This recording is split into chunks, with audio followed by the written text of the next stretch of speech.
All right, and we are live. We're live. All right, guys. Hey, welcome to the channel. My name is Jeff Kaufman. As most of you probably know, I'm the founder of Sub2 Empire and Sub2 Empire.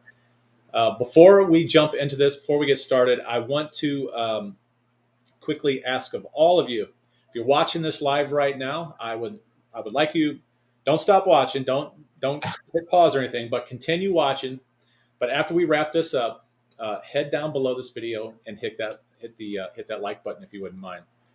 And while you're there, we're only talking a couple centimeters away. There's a notification bell. Go ahead and click that notification bell, and you know the deal. YouTube's going to send you an email whenever we go live or whenever we put a new video up on the channel. So go ahead and click that as well, so you never miss any of our content. And like I said, if you're watching this and it's been previously recorded, I'm sorry you missed out on the live, because we do enable the chat feature here, so you can ask questions and things like that. But if you are watching it previously recorded, go ahead and pause right now, head down below the video, and go through that same process. Hit that like button, then hit the bell to get notified. We are 100% dedicated delivering the very best advice on real estate investing and creative finance, not just on YouTube, but on the entire planet. So before we jump into our topic today, I want to take a moment and introduce to all of you a good friend of mine, my business partner, and just an all-around solid dude. This is Mr. Ken Rossix. Everybody clap for Mr. Ken Rossix. You saw my ego just get bigger as you did that. I appreciate that. Yeah, man. Now, Ken's he's not just my business partner. Ken is a veteran real estate investor. He has hundreds and hundreds of deals under his belt. And not only is he's a good friend, excellent real estate investor. In fact, real estate investing retired Ken. So this is kind of this is his second foray into a little bit different, but it's his second foray into real estate investing, which is, he's not just a business partner. He's actually one of our coaches in our coaching program as well. Super knowledgeable dude, and you can find out more about him over there at sub2empire.com. So that's the introduction. Appreciate you listening in. Today, what are we going to talk about today? Today's topic, we are going to kind of split this up a little bit into, we're talking about cash buyers today, but a lot of times we don't deal with just cash buyers primarily, but it wouldn't be fair to extend this video out into some unnecessary territory that is going to confuse people. So we want to stick with cash buyers today. And I have a very, very large buyers list, huge buyers list. It's about 8,000 people, and I can tell you from experience, from actually wasting a ton of money, if I'm being honest, through the platform I use to send out to cash buyers. Imagine sending out 8,000 emails on every single deal that you do.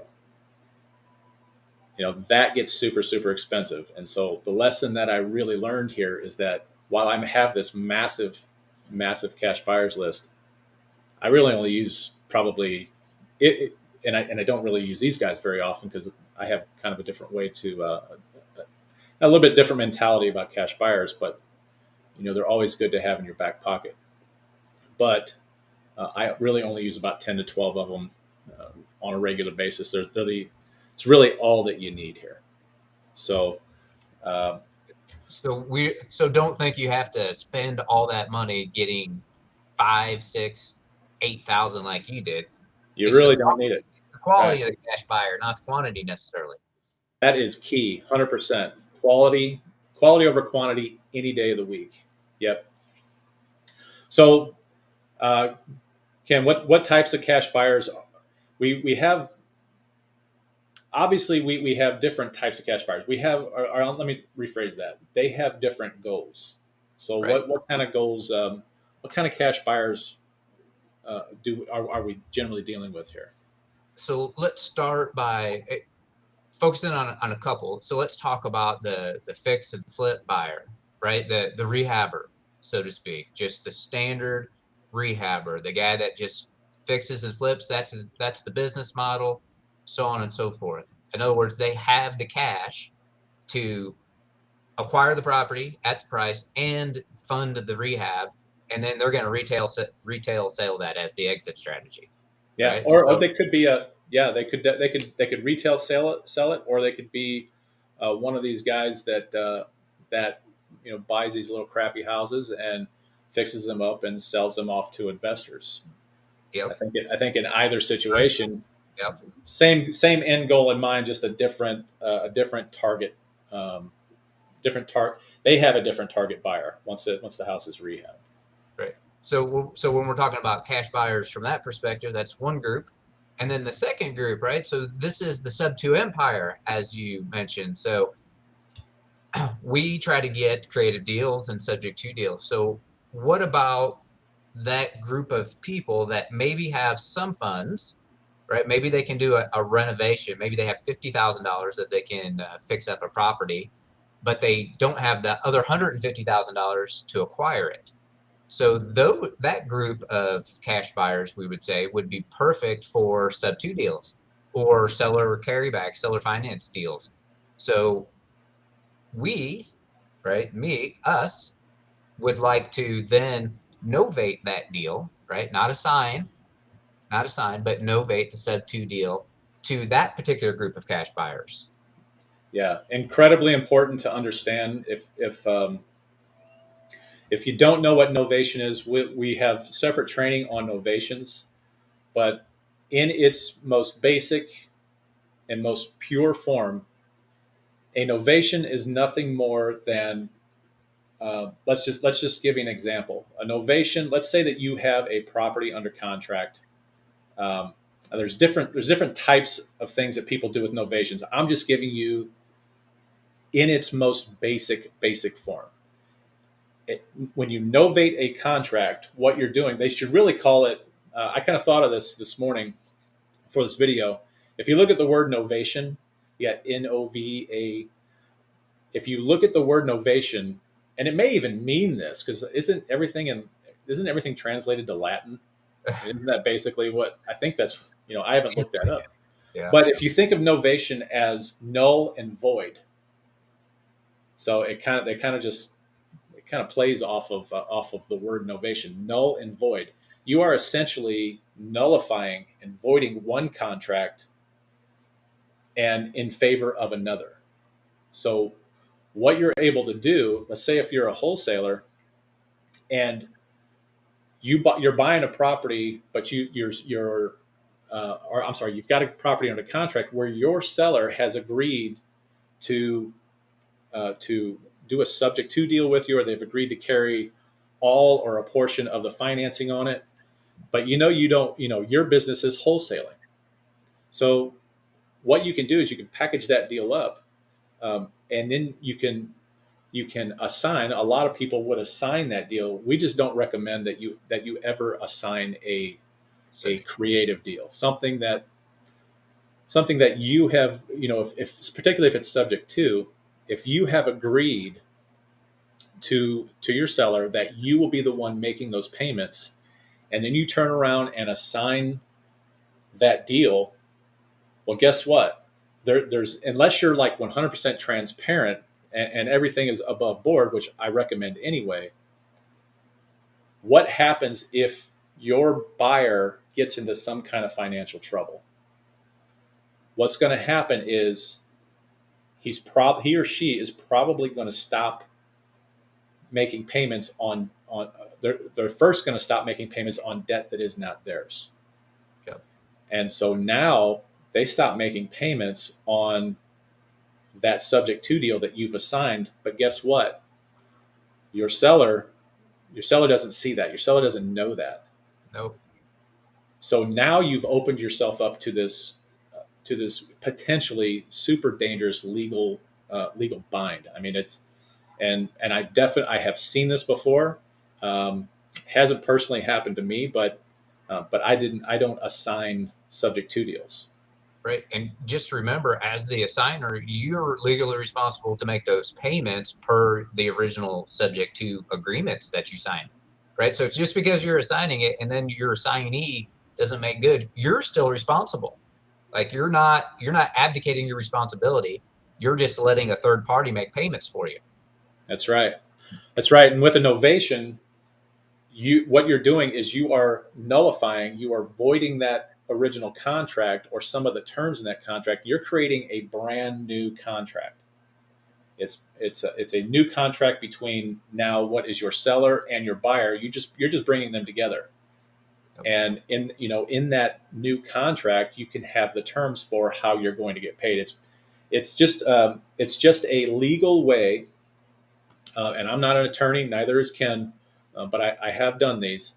It is just a legal way for you to remove yourself from that equation completely. Yep. And now your buyer is obligated to the seller according to the terms of that brand new contract. Yep. Okay, so that's all. Yep, and you're out of it. Wash your hands out of it. Take your fee for bringing them together, whatever it is. You're done. Yep. Yeah, there's tons of more things you can do about novation. Like I said, that's a whole separate video, which something that we really need to clear up for folks. But getting back to the topic at hand here, so we have our fix and flip buyers, Yep. folks who have cash available, whether that be hard money, whatever it might be, or you have folks who might have some cash available to them, whether that be through private money or maybe they have it sitting in their savings account, whatever it might be, that you can package one of these creative deals up and you can wholesale off to them or novate to them, right? So what is the other kind of cash buyers that we might encounter? So now let's move to so we have kind of the two over there on the fix and flip side, the rehab side. Mm-hmm. Now let's talk about the buy and hold. So people that want to buy and hold property and generate cash flow, that looks like. So we can also do just like before, we can take our subject to deal and novate, right? Novate to those buy and hold buyers. And then they're going to cash flow off of that every month, right? The subject to deal, or the seller finance, right? Maybe it's just a straight seller finance deal that you can also package off, right? I'm going to be getting bugged here. I'm getting notifications. I don't know about you. Yeah, I saw that. It's our assistant popping in here. I don't know how to turn it. Sorry, I was distracted too when it was all popping. Like everything was flashing at once on the screen. Yeah. So, all right. So we've got our fix and flip buyers. We've got our buy and hold buyers. Pretty basic. It's just what you're selling them is different. Maybe how, so if you're selling them just a regular old cash deal, you want to assign that perfectly fine. Our point is you can sell subject to deals. You can sell seller carry deals as long as it is novated. I cannot recommend enough, understanding what novation is. So the real question is, what is it? I guess my big concern here, maybe some of you have this question, is why would you go in? Why wouldn't you just sell that deal for cash? Why would you carry over a subject to deal and novate that to your buyer, or some other kind of seller carry deal? Why would you do that? What is the benefit to doing that? So the answer to that question for me is that it's all about the terms, right? So if I can package up a subject to deal and novate that to another buyer, almost 100% guarantee this, not even almost, 100% guarantee this, the terms of the financing on that deal are going to be way better than any terms that you're ever going to get from a private money lender, a hard money lender, a bank, if it's like happens to be a rehab loan or a commercial loan or something like that. Yeah. The benefit to your buyer is that they are getting the very best terms possible without having to qualify. With 100%. Without having to qualify. Absolutely. Yep. Yeah, which kind of brings up another point that I'm not going to get too deep into, but you know, if you're going to be assigning, if you as a wholesaler have gone out and talked to a seller, and you've built that trust and rapport, and that trustworthiness that you should be doing anyway, and then you turn around and say to them, you say, hey, you know what, I've got somebody else I think this deal would be a better fit for, and so let me bring them in. I'd like to have you talk with them, and if it's a match, I think I'm going to step out of this deal. I'll just bring you two together. And how does that sound? And so that's a real powerful thing. What you're doing is your buyer gets instant credibility, right? Because you've already established the trust and rapport, and your seller trusts you, that number one, what you're talking about, and number two, who you're dealing with. So it's just a much more, in my mind and in my experience, it's just a much more kind of symbiotic and synergistic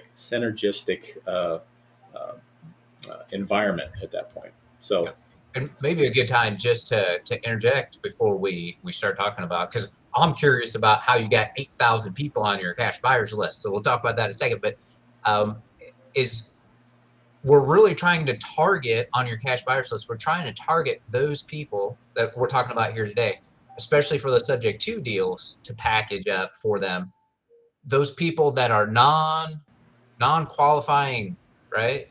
They're not the traditional qualifiers for for mortgages. They're not retail buyers, so to speak. They're the non-qualifying things, right? Which is why they're interested in taking over the existing mortgage at 3.5% instead of trying to figure out how to get hard money at 15%. right. Yep. Absolutely.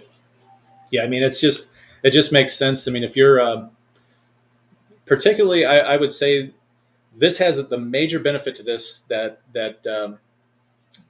I've experienced is just that maybe some of these deals might be it might be just a little, it might be right on the edge of just being kind of tight. It might just be kind of a tight deal, and it could be that the terms of that seller finance deal, or the terms of that subject to deal, it might, it, besides just being super attractive, let's say that it is a tight deal, it might be the determining factor whether or not you can sell that deal, because monetarily it just makes more sense to novate that subject to deal. So Yep. with that, Terms, go yeah, ahead. the terms can be just as important, especially for a buy and hold. Like, so you have a buy and hold cash buyers list, right? Terms could be very important to them, as opposed to the equity margins, especially when they're starting it, if they're interested in holding it for 3, 5, 10 years, whatever the case may be. Those terms are really important. Absolutely. Absolutely, yeah, 100%. And this, it's probably going to be based more. Your terms are going to be based more on your experience level anyway. So, if you're a brand new wholesaler getting into the business, chances are it's kind of like what's the word I'm looking for? It's like you're paying your dues. You're kind of, the easiest money to get is going to be the most expensive.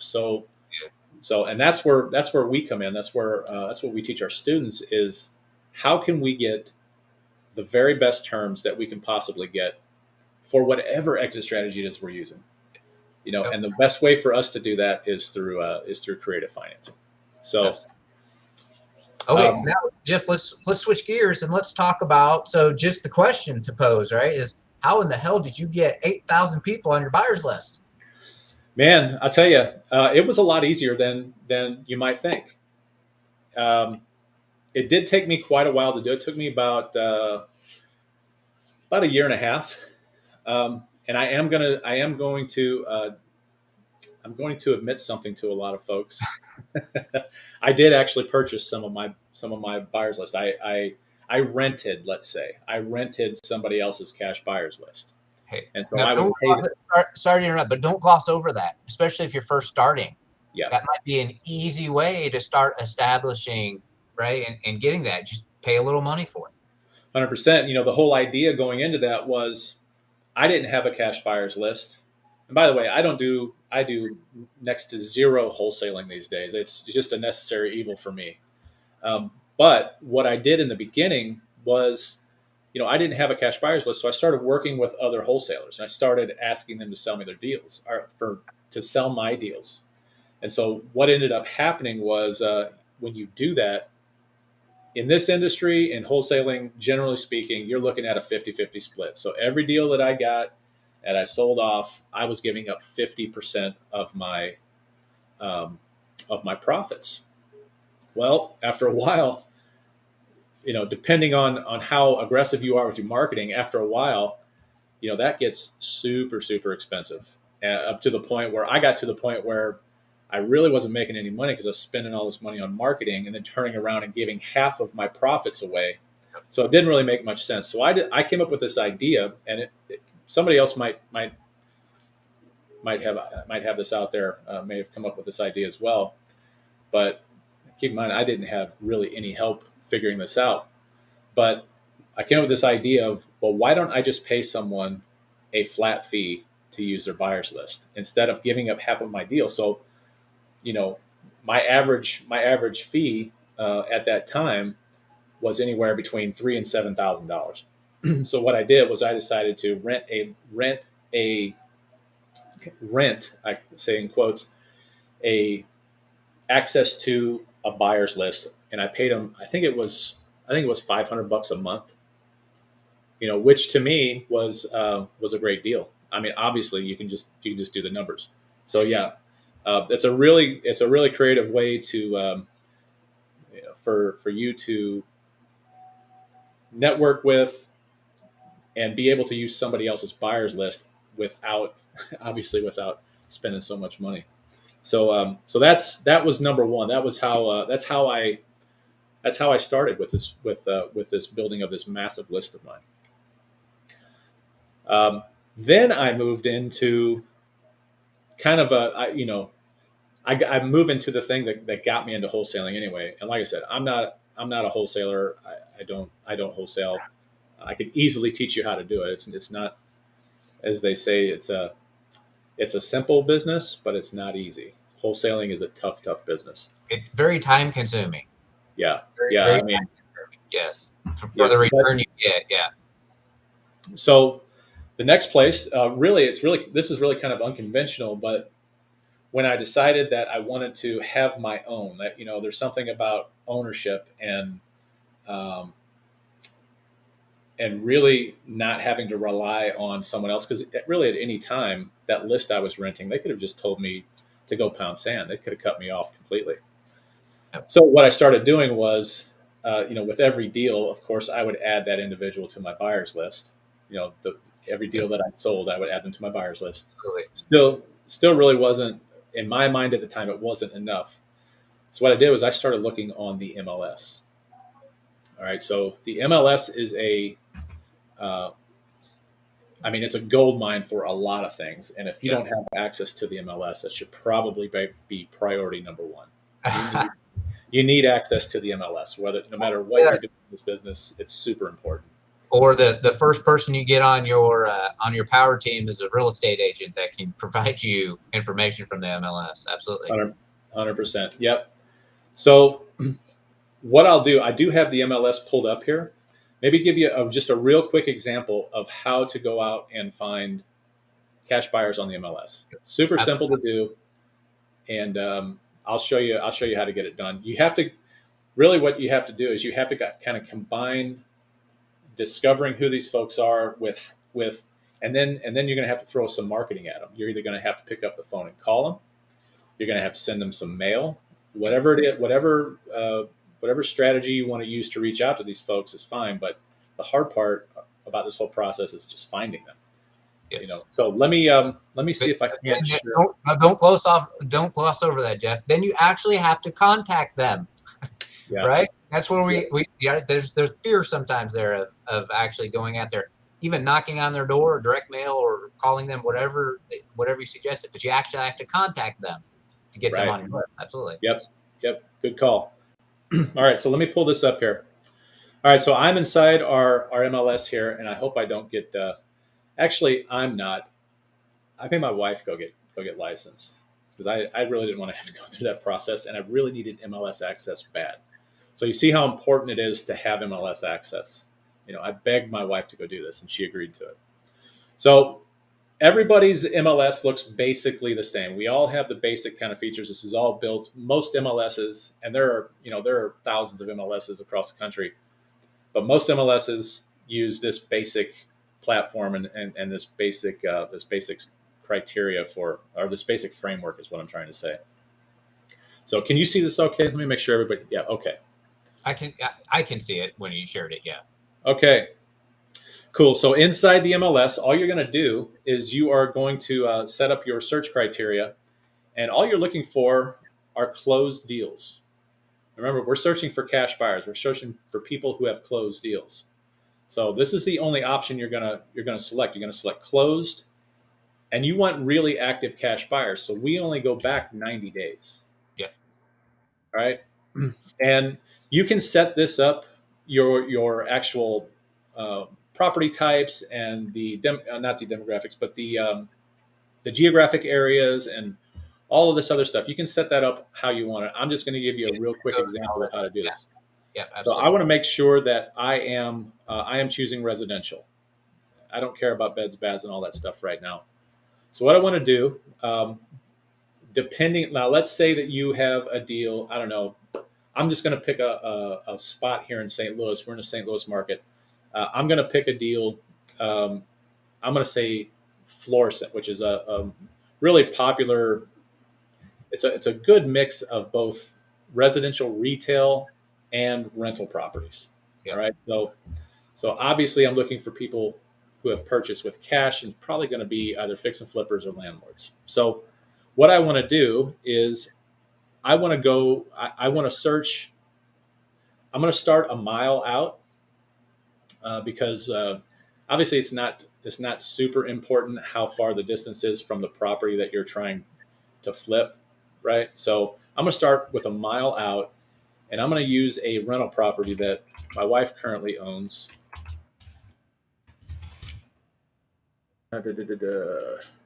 Right?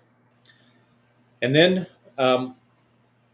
so now I've got my rental property. I've got closed 90 days. I've got all of my criteria set for the the type of property, and now I'm going to go down and I'm going to try and filter all of these sales in the last 90 days. I'm going to try and filter them for only cash transactions. So what I'm going to do is I'm going to go to the very bottom, and if you don't have this field available to you right now, all you're going to do, and it's this financing field down here. This is what I'm talking about. A lot of times it doesn't show up by default. All you're going to do is go in and click on Add Remove right here, and you're going to go in and search for this financing field. And this is it's just telling you the method that the deal was financed. And as you can see, we have all kinds of different financing options. The one we're looking for here is cash. Very simple, right? Super simple. Okay, so now that we have that, we can see it within 1 mile of this address in the last 90 days. If we look at our results, we have 13 matches. We have 13 people within 1 mile of this property that we're trying to wholesale or trying to sell. 13 people have paid cash. So we just click on there. Sorry. I don't normally do that, and now we've got our list of folks who have paid cash for these deals in the last 90 days. Yeah. So really, at this point, you're just going to have to dig into each one of these, each listing, and find the buyer. You find the buyer's name. You find the billing address. Or what I like, this is something that they've changed in the MLS here recently within the past year. Oh wait, it is on the tax. Never mind. Never mind. It already defaulted to that. Yeah, you should bring it up. Yeah. Okay. So now we've got the we've got the owner name, the mailing address, and all that good stuff. Here's where it can get difficult a little bit. This is where you're gonna have to do a little bit of work. You can see that this individual's mailing address, our tax and billing address, is Las Vegas, Nevada. But and this is an LLC. Knowing this, knowing that it's an LLC, you can jump out on I think it's opencorporates.org or .com. I'm kind of zoning on that right now. I think it's opencorporates.com. You can plug in this LLC name, and you can look up the information on this for this particular buyer. Chances are, in this case, they have just incorporated in Nevada, and this is the registered agent's mailing address. So now, who do you want to mail? Who do you want to contact? Who do you want to try and contact? Well, you're just going to have to dig in and research who actually owns this LLC. And if all else fails, you can simply send a piece of mail to this address. You can have, there are no skip tracing services really for LLCs. It can be tough to find these folks. But if where they're incorporated, like we're in Missouri, we are a disclosure state. So I can go out to the Secretary of State's office, and I can look up an LLC. I can see who its registered agents are. I can see its mailing address, all that good stuff. Some of you don't have that luxury because it would be, it's a non-disclosure state. So it's a little bit tough. It's a little bit time consuming, but I'm telling you, building a list this way, I mean, you have the most active cash buyers that are moving on things and closing on properties. And so that's how you do it inside the MLS. Ken, am I missing anything here? No, I just to know too, I'm a real estate agent in Missouri too, so all that was perfect that you talked about the MLS. I think though a point about this random one that came up here, this LLC that's registered in Nevada, and that would be a good one to get on your cash buyers list, because that tells me that these people or group of people or whoever the owners of this LLC are pretty serious about pretty serious about buying. So they wouldn't have set up an LLC in Nevada to buy in Missouri. Maybe they are in Nevada, but my guess is they're probably more local buyers, and their LLC just happens to be incorporated in Nevada. Yeah. I put in the chat there. It is opencorporates.com. Yeah, I didn't have the overlay on, so you put it in the private chat, so that really only came to me. So no big deal. No worries. All right. So I think that was perfect. So just real quick, Jeff, MLS is a great way because it's accurate data. It's updated often. You can granularize, as you just saw, and pull out very specific information to help you along the way with contacting those people. But what other options do you have to build that list? Yeah, I'm going to kind of breeze through these a little bit because that was the majority of my list, and that's why I was able to have a measure of success with it. The majority of my list was built through the MLS. I mean, there's many reasons why the MLS is super important, but honestly, this is a big one. I can find buyers pretty readily on the MLS. So let's jump down through the list. I've got some bullet points here. Number one, networking. Well, number two, MLS was number one. Yep. Networking. Absolutely. And this is not just for buyers. I mean, I get embarrassed when I tell people this because I am a marketer first. I love marketing. Yes. But yes, story, folks. True story. He is a marketer at heart. That's for sure. Yeah, I do enjoy it. I love putting something out and seeing seeing the results of it, seeing how it performs.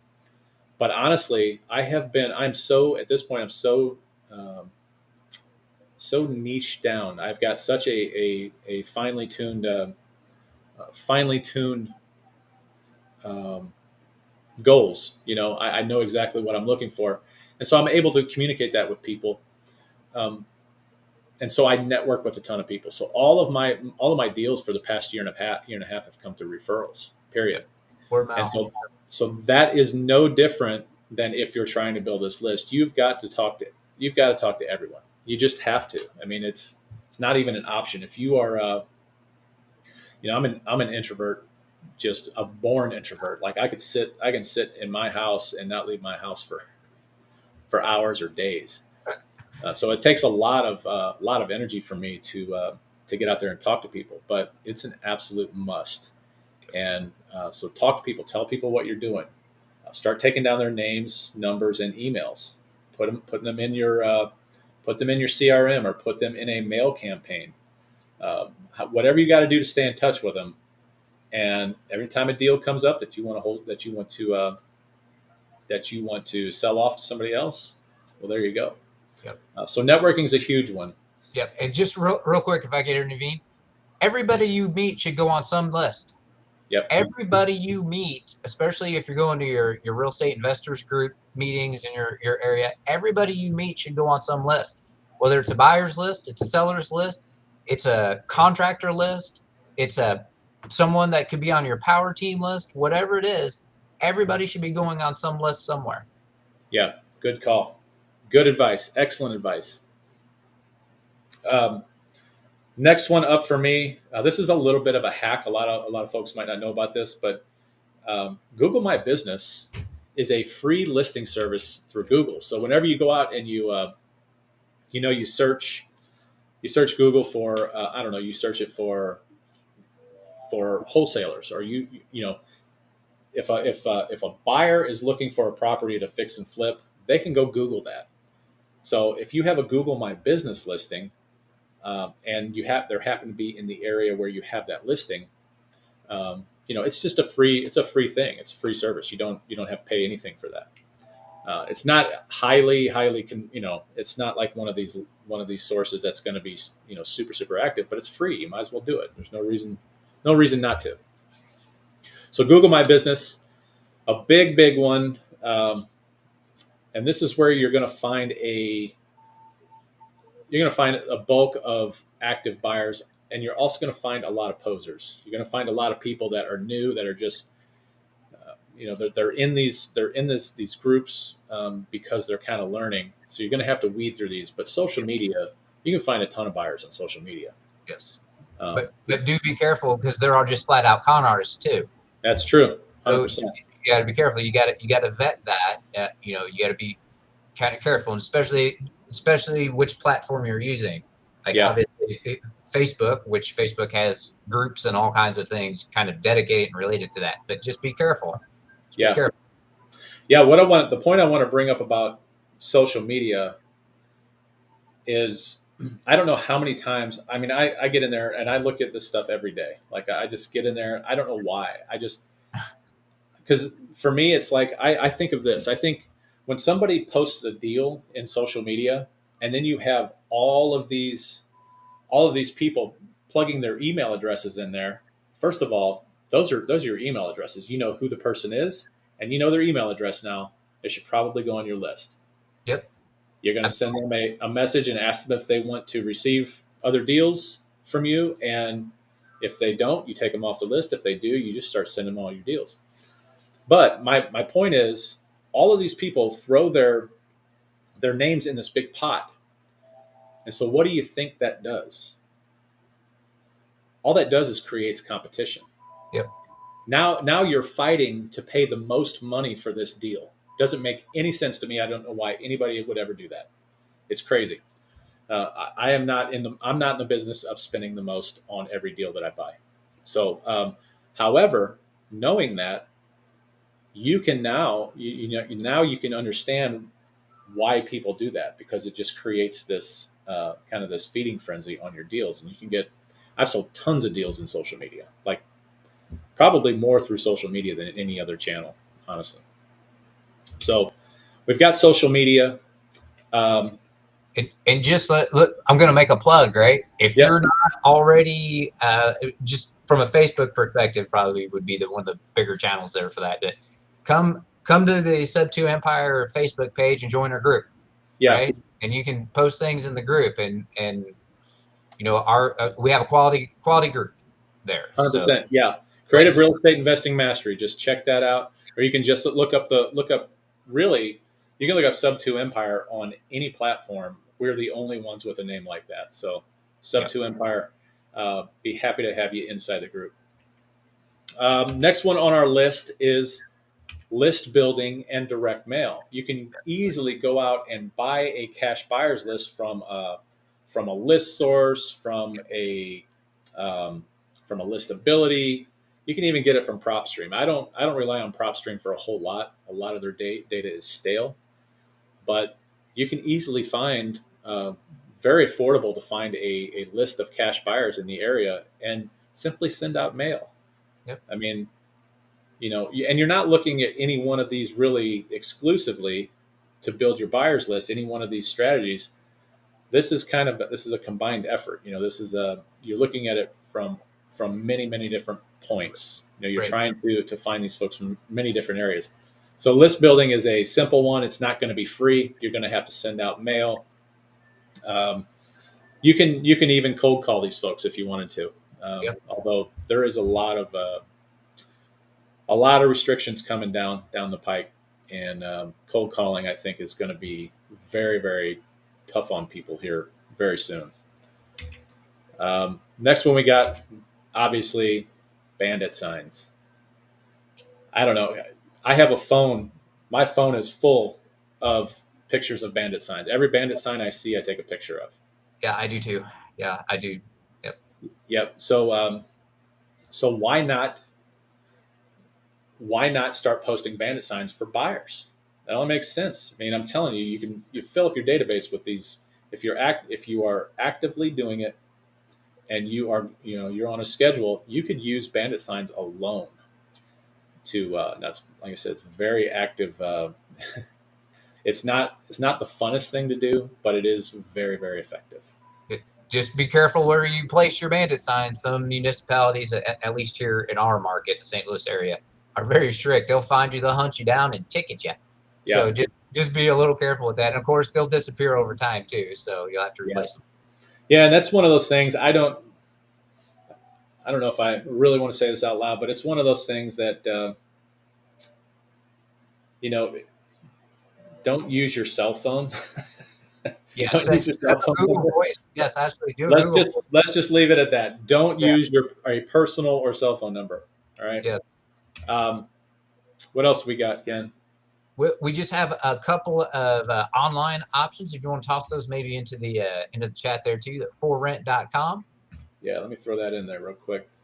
And affordablehousing.com, formerly gosection8.com. Yeah. I like gosection8.com better. It's easier to spell. Affordable housing. Easier to remember too. Easier to remember. Yeah. So why would you ever go browse either one of these unless you're looking unless you want to list a property on there? Well, the answer to that is there are tons and tons of both. There are tons of landlords. Obviously, if you're trying to sell a deal to a landlord, these are great resources. You can through these resources, you can reach out directly to landlords. Yep. And a lot of these will list. They will list property management companies on there. And people have this aversion to reaching out to property management companies. And I'm telling you, that is a huge mistake. Yeah. Reach out to these property. Yes. They're in the same business that we are. And property management, they have deals left and right. They constantly have landlords wanting to sell their properties off, and I'm telling you, it's a huge mistake if you don't reach out to them.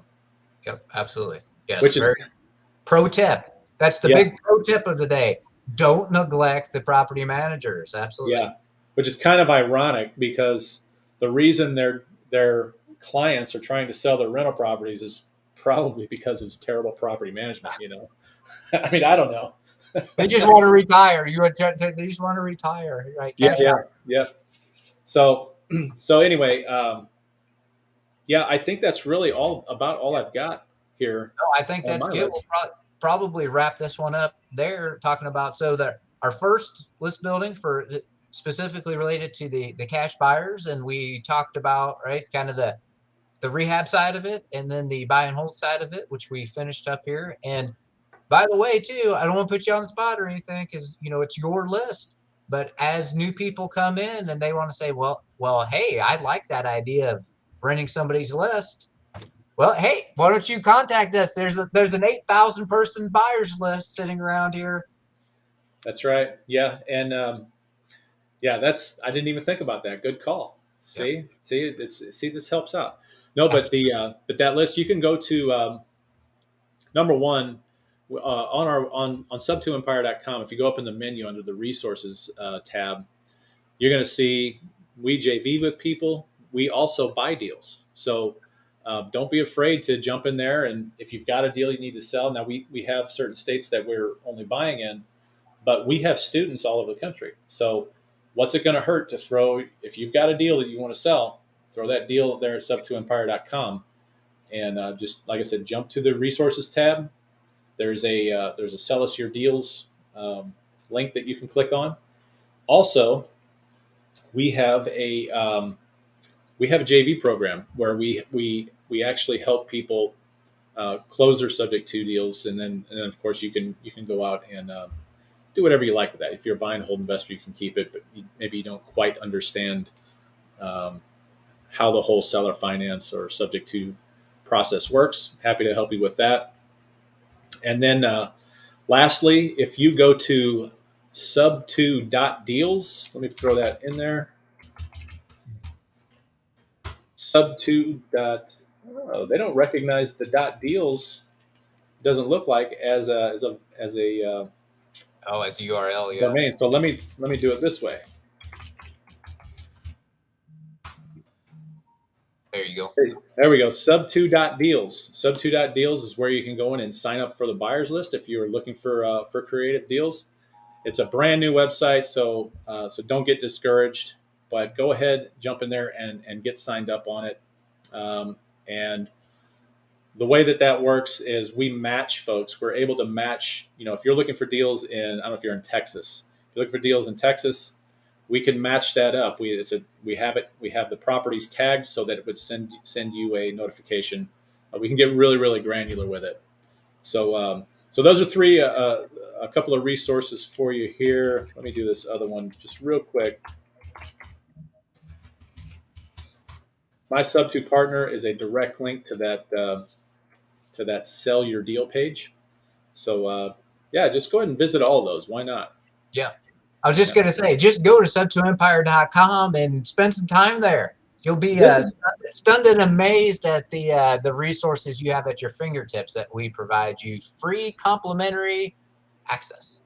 That's right. This is why you're a partner, man. Because I get in the weeds, dude. I really do. So anyway, that's all I got. You got anything else, Ken? Nope, that's good. We'll wrap this one up. All right, guys, take care. Thanks for joining us. We'll catch you next time.